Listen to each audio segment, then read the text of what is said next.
नमस्कार आदाब। आप देख रहे हैं राष्ट्रीय बोल और मैं हूं आपके साथ शब्बीर अहमद। आज हम आए हैं काबा ट्रैवल, जो कि शाहीन बाग 40 फुटा रोड अल हबीब मस्जिद के पास मौजूद है।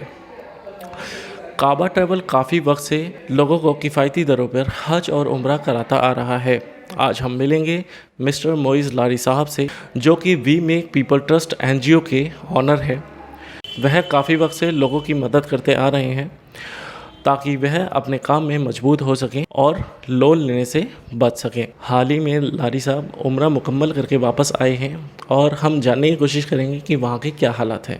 पहले तो बहुत बहुत मुबारकबाद देना चाहूँगा मोइस लारी साहब, आप हमसे जुड़े हैं और आप हाल ही में उम्रा मुकम्मल कर लिया है।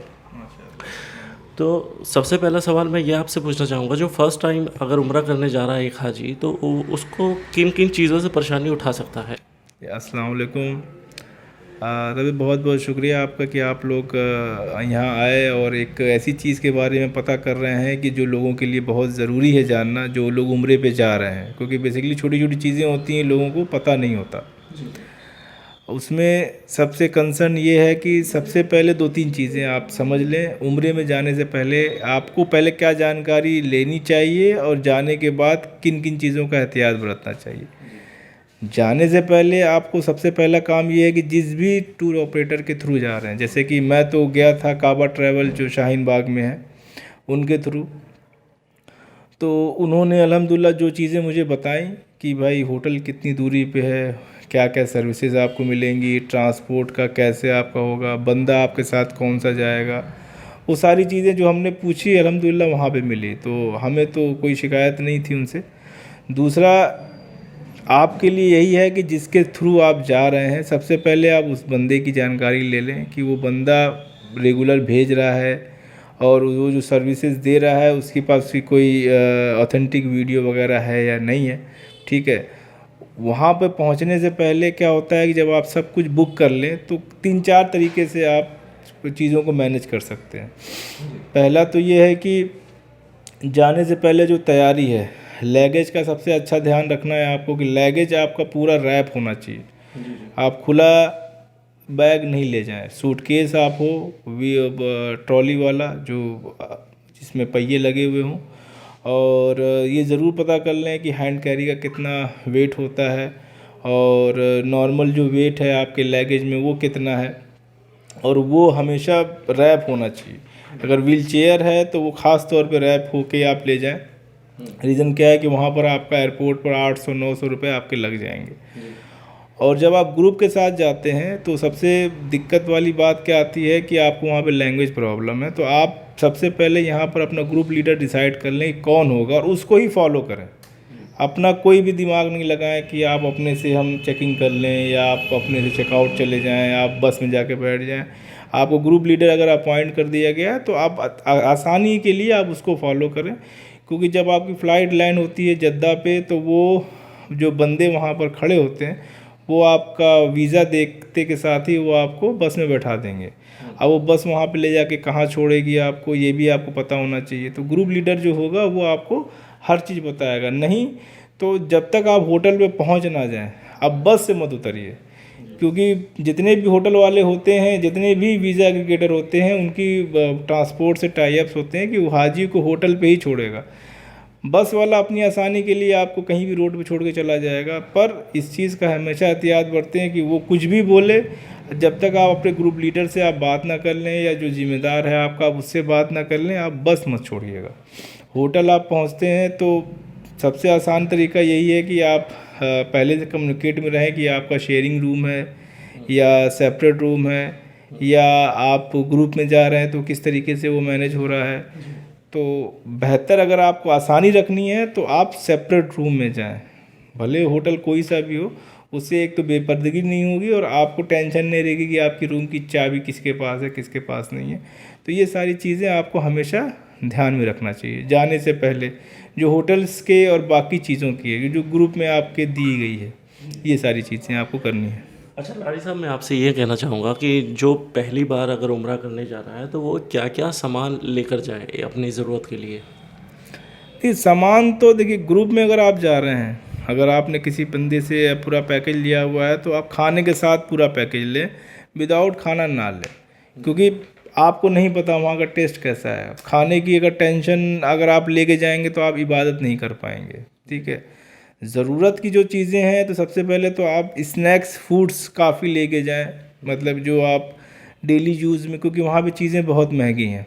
कैटल हो सके कैटल लेके जाएं चाय बनाने के लिए, अगर आप ब्लैक टी या नॉर्मल टी पी सकते हैं, क्योंकि कुछ चीज़ें ऐसी हैं जहाँ पे आप पैसे बचा सकते हैं और काफ़ी पैसे बचा सकते हैं, तो आप कैटल लेके जाएं। स्नैक ड्राई फ्रूट्स वगैरह जो हैं वो थोड़े बहुत ले लें, बाकी बिस्किट वगैरह और भी जितनी जितनी जो लोग हैं उस हिसाब से वो लेके जाएं।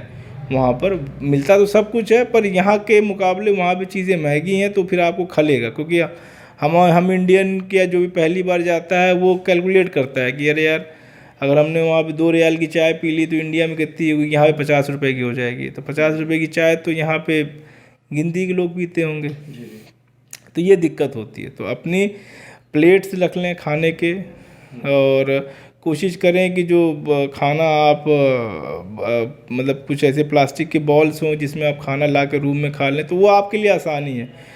गिलास वगैरह अपने लेके जाएं पानी पीने के लिए, क्योंकि रूम में आप पानी वो नहीं रखता, मतलब वहाँ के हिसाब से आप रूम के अंदर पानी रख नहीं सकते। रीज़न क्या है कि वो रूम में कारपेट बिछे होते हैं, तो आपको बार बार कैंटीन जाना पड़ेगा। तो आप अपना इंतज़ाम, मतलब अपना इंतज़ाम आप करके जाएं। वहाँ पर उस वो रूम की सर्विस वैसी नहीं होती जैसे यहाँ पर होती है कि आप बोतल भी मिलेगा पानी का या कुछ भी मिलेगा। वहाँ पर आपको सब खाने का इंतज़ाम अपना खुद करके जाना पड़ेगा। अच्छा लारी साहब, मैं आपसे ये कहना चाहूँगा कि जो फर्स्ट टाइम कोई उम्रा करने जा रहा है तो वो अपना सामान का ध्यान कैसे रखे? फर्स्ट टाइम सामान का तो ऐसा कुछ होता नहीं है। मेनली क्या है कि आप एक तो चैन और ताला वगैरह का इंतज़ाम करके जाएं, और अगर सेपरेट रूम है तो कोई इशू ही नहीं है, अपना चाबी बंद करके ले जाएं। व्हील चेयर, हाँ ख़ास तौर पे अगर आप व्हील चेयर रख रहे हैं, क्योंकि वहाँ पर 2 तरीके से आपको व्हील चेयर और कुर्सियाँ मिलती हैं हरम में। या तो आप अपना अलॉट कर लें, तो उसमें आप हमेशा ताला बांध करके रखें जहाँ भी आप उसको खड़ा करें, क्योंकि वो कोई भी आएगा लेके चला जाएगा उसको, ठीक है। और सामान की जहाँ तक बात है तो पासपोर्ट हमेशा अपने कमरे में रखें, साथ में लेके कैरी ना करें, सिवाय वीज़े कॉपी के पासपोर्ट अपना लेके रखें, क्योंकि वीज़ा बनना कोई मुश्किल नहीं है। वीज़े की सॉफ्ट कॉपी होती है, वो प्रिंट होकर निकल जाएगी। पासपोर्ट अगर वहाँ पे गायब हो गया तो वो बनना बहुत मुश्किल है और उसके लिए आपको बहुत दिक्कत आएगी। तो पासपोर्ट को हमेशा अपने होटल के अंदर रखें और वीज़ा कैरी करके चलें। इसके अलावा और कोई एहतियात ऐसा कुछ नहीं है कि जो वहाँ पर आपको रखना है, क्योंकि वहाँ भी चोरी नामात की होती है, बस सामान इधर उधर होता है, वो भी लोग फ़ी सबीलिल्लाह समझ के लेके जाते हैं कि शायद ऐसे ही रखा हुआ, इसको हम यूज़ कर लें। ये है। तो लारी साहब, मैं ये पूछना चाहूँगा कि मक्का और मदीने में घूमने के क्या आदाब हैं? मक्का में मदीने में देखिए, मक्का की जो ज़ियारतें हैं वो बस से आपकी होंगी। वहाँ पर कुछ चीज़ें हैं जो आपको बाहर उतार के वो बंदा जो भी गाइड होगा वो पूरा विज़िट कराएगा। और वहाँ की गवर्नमेंट की बसेस भी चलती हैं। अगर आपको थोड़ा सा टाइम देना है वहाँ की ज़ियारतों में, जैसे कि आप जो आसपास की जो पहाड़ियाँ हैं जहाँ पे हुज़ूर सल्लल्लाहु अलैहि वसल्लम की ज़ियारतें हुई, या जो वहाँ पर और भी जो मतलब गारे हिरा है, वो सब पहाड़ी ऊंचाइयों पे है, तो उसके लिए आपको अलग से अपॉइंटमेंट लेके और टाइम लेके जाना पड़ेगा। और मदीने में जो है, मदीने में 2 तरीके की ज़ियारतें हैं। एक तो ग्रुप के साथ आप कर सकते हैं जो आपको वहाँ पर कराएंगे, प्लस गवर्नमेंट की बसेस होती हैं मदीने के बाहर ही लगी हुई होती हैं, तो वो 18 रियाल लेती हैं आपकी, वो 24 घंटे के लिए होती हैं। आप आराम से एक एक बस आएगी, एक एक बस जाएगी, वो ओपन जैसे यहाँ की टूरिस्ट बसें होती हैं वैसी होती। उससे आप वहाँ पर जो नॉर्मल जगहें हैं वहाँ पर आप टाइम दे सकते हैं। जो ग्रुप वाला होगा वो तो आपको बामुश्किल आधा घंटा 15 मिनट रोकेगा, उसके बाद वहाँ से आपको कह देगा चलने के लिए। पर अगर आपको खुद से टाइम देना है तो आप गवर्नमेंट की बस उस पर जाके बैठ सकते हैं, जो आपको मस्जिद हरम से ही मिल जाएगी। मदीना के आसपास साइड में जो मस्जिद है वहाँ पे बस स्टॉप पे लगी हुई होती हैं वो। लारी साहब, व्हील चेयर पे उम्रा करने के क्या आदाब हैं? व्हील चेयर, ये बहुत अच्छा सवाल है आपका। व्हील चेयर देखिए 2 तरीके हैं वहाँ पर। अगर आप एहराम की हालत में हैं तब तो आप नीचे फ्लोर पर आप जाकर, हरम के पास आप नहीं जा पाएंगे, गवर्नमेंट ने उनके अलग अलग जगह बना रखे हैं। एक तो फर्स्ट फ्लोर पे है जहाँ पर इलेक्ट्रिक व्हील चेयर भी चलती है, और गवर्नमेंट के बंदे होते हैं जो आपको उम्रा कराते हैं, ठीक है। दूसरा नीचे है जिसमें आप एहराम की हालत में होकर आप उम्रा करते हैं। तो उसके गवर्नमेंट की तरफ से आप जाएंगे तो आपको 150 से मतलब 150 रियाल के करीब लगेगा, जिसमें पूरा उम्रा वो कराएगा आपका। और जो बाहर के बंदे होते हैं, जैसे आप हरम की तरफ जाएंगे तो वो बाहर ही मिल जाएंगे, वो 100 रियाल 75 रियाल हो सकता है, कभी कभी 40 रियाल में भी तय हो जाए, वो आपको पूरा उम्रा कराएंगे व्हील चेयर पे। तो वो नीचे कराएंगे। अब एक कंडीशन ये है कि आज के टाइम में अगर आप मस्जिद हरम के अंदर जाना है तो एहराम मस्ट है, बिना एहराम के आप अंदर नहीं जा सकते नीचे वाले पोर्शन पे। ऊपर के लिए उन्होंने राइट साइड में, जैसे कि आप दिखा पाएँ अगर, तो राइट साइड में एक अलग से सीढ़ी बनी हुई है ऊपर जाने के लिए, तो वो फर्स्ट फ्लोर पर लेके चले जाते हैं। तो वहाँ पर आप किसी भी ड्रेस में हो, आप ऊपर जाकर नॉर्मल आप बैठ सकते हैं, आप इबादत कर सकते हैं, हरम की ज़ियारत कर सकते हैं, पर वो आपको फर्स्ट फ्लोर पे जाना पड़ेगा। हरम के पास जाना है तो आपका एहराम मस्ट है। लेडीज़ों पे कोई पाबंदी नहीं है, जेंट्स के ऊपर है कि वो एहराम अगर पहना हुआ होगा तभी उसकी एंट्री होगी। मोइज़ लारी साहब, वहाँ पर हाजियों को बहुत होटल मिलने के लिए बहुत परेशानी उठानी पड़ती है, उसके लिए क्या करना चाहिए एक हाजी को?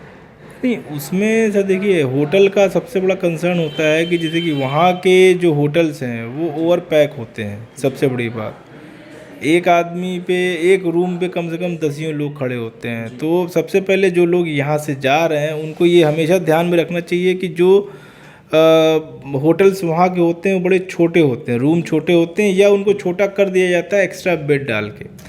तो जब भी आप किसी से बुक करें होटल, तो आप ये ज़रूर पूछ लें कि होटल की दूरी कितनी है और होटल की नौइयत कैसी है, होटल के रूम में शेयरिंग कितनी होगी, क्योंकि वहाँ पर जो आपका पैकेज होगा वो दूरी के हिसाब से होगा। जितना दूर हरम से होटल होगा आपका उतना सस्ता पैकेज होगा, जितना नज़दीक आपके हरम से होटल होगा वो उतना महंगा होगा। कैटेगरी वही होगी, कैटेगरी में कोई चेंजेस नहीं होगा। कि हो सकता हो कि भाई जो अच्छा रूम आपको बाद दफ़ा थोड़ा दूर अगर आप जाते हैं 2.5 किलोमीटर 3 किलोमीटर, जो बस सर्विस से होटल्स होते हैं वो 5 स्टार अच्छे रेट पे आपको मिल जाते हैं, और उनकी सर्विसेज भी अच्छी होती है, होटल की कैटेगरी भी अच्छी होती है, बड़े स्पेशियस होटल होते हैं, पर वो बस सर्विस वाले होते हैं। अगर आपको थोड़ा सा भी उसकी चॉइस है, अगर आपको नहीं होटल अच्छा होना चाहिए, तो आप हमेशा ट्रांसपोर्ट वाले होटल लें। नज़दीक के जो होटल हैं जो भी बन रहे हैं, जो हम 3 स्टार भी कह सकते हैं, वो 3 स्टार होते नहीं हैं। आपको हमेशा कोई ना कोई कंप्लेन रहेगी, क्योंकि उनके पास इतना ओवर पैक है कि उनको कुछ करने की ज़रूरत ही नहीं है, ना ही हाजी की सुनने की ज़रूरत है और ना ही कुछ एक्स्ट्रा करने की ज़रूरत है, क्योंकि आप नहीं लेंगे कोई और ले लेगा, बस ये है। पर ये कि जिससे भी आप लें उससे ज़रूर पूछें कि भाई मदीने का होटल कितना दूर है, मक्के का होटल कितना दूर है, कितना टाइम लगता है पहुंचने में, होटल की फ़ोटोज़ आप हमें दिखा दीजिए, ठीक है ना। अगर वो ये बोलता है कि सब सेम होता है तो एटलीस्ट सेम वाला भी एटलीस्ट देख लें आप, कि आपका माइंड सेट हो, क्योंकि वहाँ पहुँचकर आपको कंप्लेन, अगर आपने पूछा नहीं है तो आप कंप्लेन करेंगे। कभी में पीपल ट्रस्ट एक NGO है, उसके लिए आप लोगों को क्या कहना चाहेंगे? हाँ, तो देखिए वो तो सोशल वर्क है, उसमें हम सबसे बड़ी बात क्या है कि उन लोगों की मदद करते हैं जो कि कुछ करना चाहते हैं पर फाइनेंशियली उनके साथ इश्यूज़ रहते हैं। अब जो लोग इसको सुन रहे हैं उनसे बस यही अपील है कि जैसे कि अभी हमारा कैंपेन ओखला में चल रहा है, जामिया नगर ओखला में, तो आपकी कोई भी ऐसी चीज़ जो बिक सकती हो स्क्रैप में, वो आप हमारे NGO को डोनेट कर सकते हैं, जिसका हम एज अ रिकॉर्ड भी रखते हैं, किससे कितना आया है, क्या उसकी वैल्यूएशन हुई, वो हम आपको बताते भी हैं। और उससे क्या होगा कि एक ऐसी चीज़ जिसका आपके ज़िंदगी में कोई अहमियत नहीं है, वो बिकने के बाद किसी के लिए अहमियत बन सकता है। तो कोशिश आप यही करें कि आप हमारे NGO को अपने घर का जो भी स्क्रैप है वो डोनेट कर दें, कि हम उसको किसी अच्छे काम में लगा सकें और उसके बारे में आपको बता भी सकें। बहुत बहुत शुक्रिया लारी साहब आपका कि आपने अपना कीमती वक्त निकाल कर हमसे वक्त साझा किया। आई होप ये वीडियो आपको पसंद आई होगी। हम इसी तरीके की वीडियो आपके साथ साझा करते रहेंगे। आप बने रहें राष्ट्रीय बोल के साथ। शुक्रिया।